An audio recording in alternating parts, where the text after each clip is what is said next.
आज का हमारा टॉपिक है प्रभावपूर्ण मांग। प्रभावपूर्ण मांग, इफेक्टिव डिमांड, ईडी।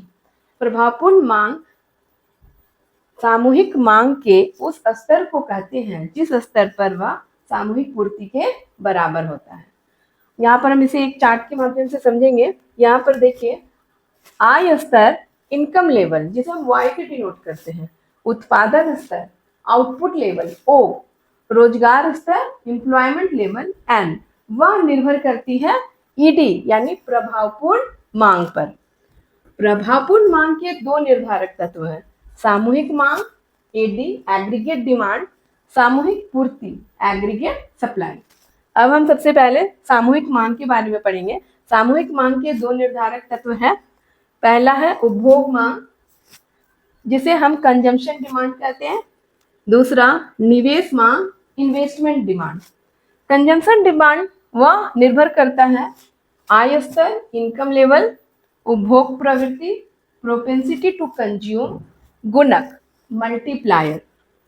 निवेश मांग के भी दो निर्धारक तत्व है, पूंजी की सीमांत क्षमता, मार्जिनल इफिशियंसी ऑफ कैपिटल, ब्याज दर, रेट ऑफ इंटरेस्ट।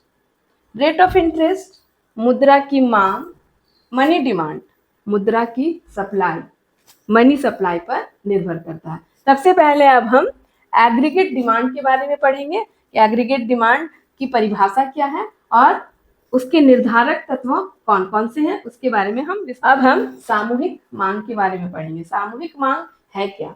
सामूहिक मांग उस व्यय को कहते हैं जिसे एक देश के निवासी अपने दिए हुए आय स्तर पर वस्तुओं तथा सेवाओं पर खर्च करने के लिए तैयार रहता है।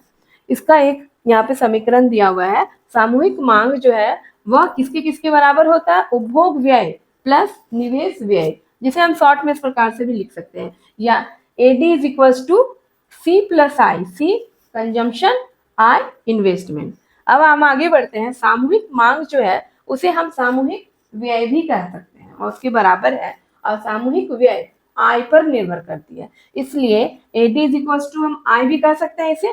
तो इसलिए हमने यहाँ पर इसे एडी की जगह हमने वाई लिखा है, यानी आय। आय जो हम आय बोलते हैं। इनकम, इनकम को हम वाई से डिनोट करते हैं, Y is equals to C plus I. अब हम तालिका एवं ग्राफ की सहायता से समझेंगे कि किस प्रकार से जब हम सी और आई को जोड़ते हैं तो हमें एडी की प्राप्ति होती है। अब हम सारणी की सहायता से सामूहिक मांग को समझेंगे। सबसे पहले देख लीजिए, यहाँ पर आय स्तर y, उसके बाद उपभोग कंजम्पशन, इसे सी से डिनोट करते हैं, कैपिटल सी से। निवेश इन्वेस्टमेंट कैपिटल आई से डिनोट करते हैं। सामूहिक मांग का फॉर्मूला पहले ही बता चुकी हूँ, AD is equals to C plus I, consumption plus investment है। अब यहाँ पर सारणी में देखिएगा, इन्वेस्टमेंट क्या है? वो कांस्टेंट है, वो 40-40-40 के ही रेशियो से है। और यहाँ पर देखिए, इनकम जो है जब शून्य है, जीरो है, उस वक्त भी उपभोग जीरो नहीं है, क्योंकि इंसान या ह्यूमन बीइंग का कुछ बेसिक नीड्स है, वह उसको फुलफिल करना ही है। उसके लिए या तो उसे किसी से ऋण लेना पड़ेगा या फिर पहले की बचत का प्रयोग करना पड़ेगा। लेकिन ऐसा नहीं है कि अगर इनकम जीरो है किसी का तो कंजम्पशन भी जीरो ही रहेगा। वह कंजम्पशन कुछ ना कुछ उसका रहेगा ही, क्योंकि उसे बेसिक नीड्स फुलफिल करने हैं। अब चलिए हम लोग जैसा फॉर्मूला है, अकॉर्डिंग टू फॉर्मूला हम लोग इसको जोड़ते जाते हैं। सबसे पहले सी प्लस आई, 40 प्लस 40 कितना हो गया? 80। उसके बाद 50 प्लस 40 90, 60 प्लस 40 100, 70 प्लस 40 110 है। 80, अब जाकर देखिए यहाँ पर जब 80 पर आते हैं तब क्या होता है? उस वक्त इनकम और कंजम्पशन बराबर होता है, नहीं तो उससे पहले क्या था कि कंजम्पशन जो था वह इनकम से ज्यादा था। अब यहाँ पर हम देख लेते हैं, 80 प्लस 40 120, 90 प्लस 40 130। अब हमारे पास टेबल तैयार हो गया, हमारा टेबल। उसके सहायता से हम लोग क्या करेंगे? ग्राफ बनाएंगे। सबसे पहले हम लोग देख लीजिए, एक्स एक्सिस और वाई एक्सिस हमने खींचा है। एक्स एक्सिस में इनकम लेवल है, आय स्तर है, और वाई एक्सिस में क्या है? उपभोग सी, निवेश आई, सामूहिक मांग AD, जो कि C+I है। अब सबसे पहले हम लोग कंजम्पशन बनाते हैं, ठीक है। कंजम्पशन देख लेते हैं। जब इनकम 0 है उस वक्त कंजम्पशन कितना है, 40। यहाँ पर हम लोग एक डॉट डालेंगे, 0 यहाँ से ऊपर उठेंगे, ये 0 है, कहाँ पर जाकर रुकेंगे, 40 के पास रुकेंगे। उसके बाद जब इनकम 20 है तब कंजम्पशन कितना है, 50। 20 से ऊपर बढ़ेंगे हम, और कहाँ पर हम डॉट डालेंगे, 40 और 60 के बीच में, वो हमारा 50 है। उसके बाद जब इनकम 40 है उस वक्त ये कितना है, 60 है। यहाँ से हम ऊपर बढ़ेंगे, 40 से ऊपर बढ़ेंगे, और कहाँ पर आकर रुकेंगे, 60 के पास। फिर जब इनकम 60 है, इनकम जब 60 है उस वक्त 70 है। कंजम्पशन कितना है, 70 है, यानी 60 और 80 के बीच में हम डॉट डालेंगे। फिर हम और आगे बढ़ते हैं 80। 80 में क्या है, दोनों ही 80 है, दोनों बराबर है एक दूसरे के। 80 से ऊपर की ओर बढ़ेंगे हम, और कहाँ पर जाकर रुकेंगे, 80 के पास रुकेंगे। लास्ट हमारा 100 है। जब ये 100 है इनकम, उस वक्त देख लीजिए क्या हो गया, या जो कंजम्पशन है वह कम हो गया है उससे।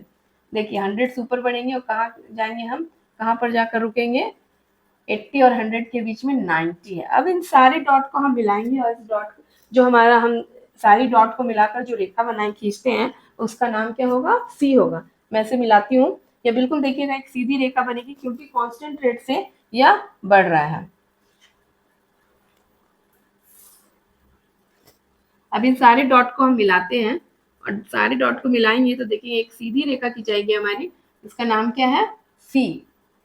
सी दैट मीन्स की कंजम्पशन। अब हमें कौन सी लाइन खींचनी है, इन्वेस्टमेंट खींचना है। और ये देख लीजिए इन्वेस्टमेंट क्या है, हर हाल में 40 है, यानी हम ये कह सकते हैं ये पैरेलल टू एक्स एक्सिस होगा। लेकिन मैं बता दे रही हूँ कैसे ये खिंचाएगा।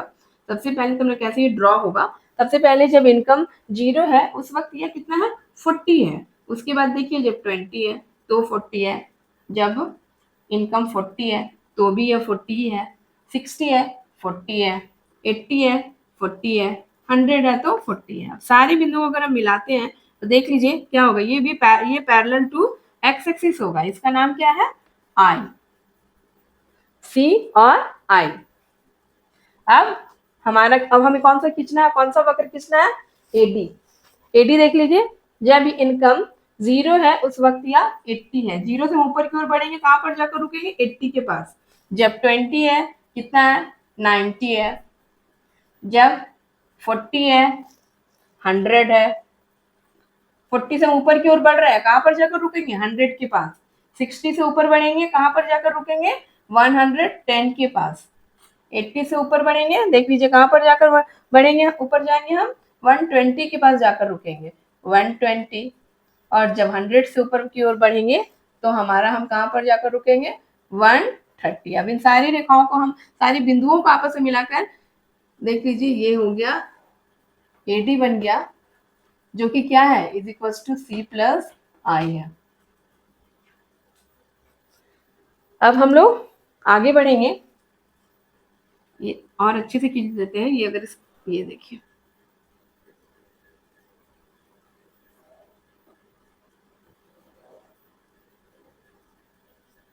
इसे देख लीजिए अच्छे से। अब हम सामूहिक मांग के निर्धारक घटक डिटर्मिनेंट्स के बारे में पढ़ेंगे, एग्रीगेट डिमांड्स के। देख लीजिए अर्थव्यवस्था यहाँ पर दो भाग में मैंने लिखा हुआ है, पहले बंद अर्थव्यवस्था क्लोज्ड इकोनॉमी, और दूसरी खुली अर्थव्यवस्था ओपन अर्थ इकोनॉमी है। बंद अर्थव्यवस्था वह अर्थव्यवस्था जहाँ पर आयात निर्यात नहीं होता है। तो यहाँ पर तो जैसे पहले ही हमने बोल दिया AD is equal to C+I है। और खुली अर्थव्यवस्था में डिटर्मिनेंट्स क्या क्या है, निर्धारक घटक क्या क्या है, AD is equal to C+I+G+X-N। सबका फुल फॉर्म नीचे में लिख लीजिएगा। C यानी कि उपभोग व्यय कंजम्पशन, I इन्वेस्टमेंट, G निवेश, I निवेश भी है, G हो गया गवर्नमेंट सरकारी व्यय, X एक्सपोर्ट निर्यात, M आयात इंपोर्ट। अब हमारा टॉपिक सामूहिक पूर्ति है। सामूहिक पूर्ति है क्या, सामूहिक पूर्ति देश के समस्त उत्पादकों द्वारा वस्तुओं और सेवाओं की पूर्ति से है। इसका फॉर्मूला देख लीजिए, सामूहिक पूर्ति इज इक्वल टू उपभोग प्लस बचत। बचत यानी सेविंग, इसको शॉर्ट में ऐसे भी लिख सकते हैं हम, AS is equal to C plus S. C उपभोग कंजम्पशन, S बचत सेविंग। यहाँ पर देख लीजिए, जैसे कि पहले ही हमने बताया था कि अगर जो उत्पादन के साधन है उनको अपना, जब उनकी आमदनी शून्य होती है तो वो क्या करते हैं, अपने बचत का प्रयोग करते हैं। ठीक है, बचत से या फिर किसी से ऋण लेकर वह उसको उस जो खर्च है उसको पूरा करते हैं। इसलिए देख लीजिए यहाँ पर जब उत्पादन के साधन की आमदनी शून्य है उस वक्त कंजम्पशन 40 है, तो वो कहाँ से लाएगा, वह बचत से लेगा। इसलिए यहाँ पर क्या है, -40 लिखा हुआ है, यानी बचत जो है वो कहाँ चला गया, उपभोग पर चला गया।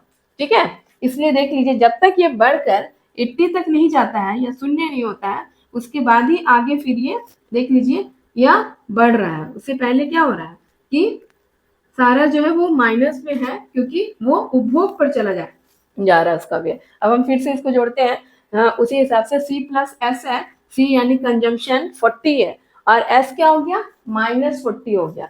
तब क्या हो गया, प्लस माइनस माइनस होता है पता ही है, तो 40 माइनस 40 कितना हो गया, 0। पहला क्या हो गया, 0 हो गया। उसके बाद देखिए 50 माइनस 30 कितना हो गया, या 20। 60 माइनस 20 40, 70 माइनस 10 60, यहाँ पर 80 माइनस 0 80, या फिर 80 अब तो 0 ही है, या -0 बोले या फिर +0 बोले, एक ही बात है। यहाँ 80 + 0 होगा। ठीक है, 90 + 10 100। अब हमें AS हम लोग निकाल चुके हैं। अब क्या करेंगे, Y और Y की सहायता से हम AS का ग्राफ बनाएंगे। Y देख लीजिए यहाँ पर 2020 का इंटरवल लिया हुआ है और इधर भी मैंने 2020 का इंटरवल लिया हुआ है Y एक्सिस पर। सबसे पहले जब इनकम 0 है उस समय देख लीजिए AS भी कितना है, 0 है, यहाँ पर डॉट आएगा। उसके बाद देखिए जब यह 20 है, यह भी 20 है, ये 40 है, 40 से ऊपर हम कहाँ तक जाएंगे, जहाँ पर 40 है वहां पर जाकर रुकेंगे।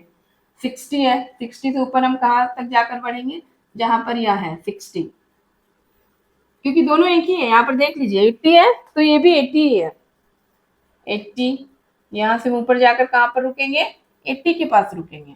100 जाकर कहाँ पर रुकेंगे, 80। अब इन सारे बिंदुओं को मिलाएंगे तो हम देखेंगे कि ये 45 डिग्री का बनेगा। देख लीजिए ये क्या हो गया, हमारा AS हो गया है। इस वक्र का नाम क्या है, इस कर्व का नाम क्या है, AS है। देख लीजिए यह बिल्कुल ऐसे ही बना है।